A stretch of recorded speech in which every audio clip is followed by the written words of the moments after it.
ముఖ్యంగా ఆరోగ్యశ్రీ పరిస్థితి చూస్తే జనవరి నుంచి మామూలుగా జనవరిలో ఏదైనా హాస్పిటల్స్ బిల్స్ వస్తే ఫిబ్రవరిలో ఆరోగ్యశ్రీ ట్రస్ట్ ప్రాసెస్ చేసి మార్చిలో బిల్స్ ఇస్తారు.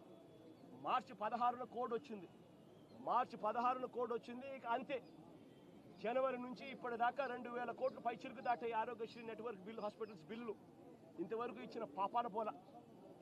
ఆరోగ్య ఆసరా అటకెక్కిచ్చేశారు.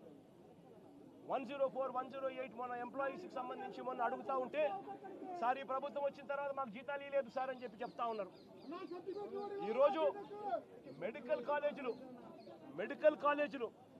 17 కొత్త మెడికల్ కాలేజీలు వైఎస్ఆర్సీపీ ప్రభుత్వం కట్టడం మొదలుపెట్టి అందులో 5 అప్పటికే పూర్తి చేసేసి ఆ 5 కాలేజీల్లో సీట్లు కూడా తెచ్చుకొని మిగిలిన ఇంకొక 5 కాలేజీలకు కూడా ఇప్పుడు సీట్లు తెచ్చుకునే దానికోసం అన్ని వసతులు క్రియేట్ చేసి పెడితే చంద్రబాబు నాయుడు ఏం చేస్తూ ఉన్నాడు? డబ్బుల కోసం మెడికల్ కాలేజీలు స్కాముల కింద మార్చేసి తనకు కావాల్సిన వాళ్ళ కోసం మెడికల్ కాలేజీలు అమ్మేసే కార్యక్రమం చేస్తూ ఉన్నాడు. 0 వేకెన్సీ పాలసీ తీసుకొచ్చి ప్రతి మెడికల్ కాలేజీలోనూ ప్రతి గవర్నమెంట్ హాస్పిటల్లోనూ ఉండాల్సిన డాక్టర్లు ఉండేట్టుగా, ఉండాల్సిన నర్సులు ఉండేట్టుగా 0 వేకెన్సీ పాలసీ మేము తీసుకొని వస్తే ఈరోజు మళ్ళీ హాస్పిటళ్లలో మందుల కొరత, హాస్పిటళ్లలో నాడు నేడు ఆగిపోయింది, హాస్పిటళ్లలో డాక్టర్ల కొరత, హాస్పిటళ్లలో నర్సుల కొరత, ఆరోగ్యశ్రీ బిల్లులు ఇచ్చే కార్యక్రమం లేదు.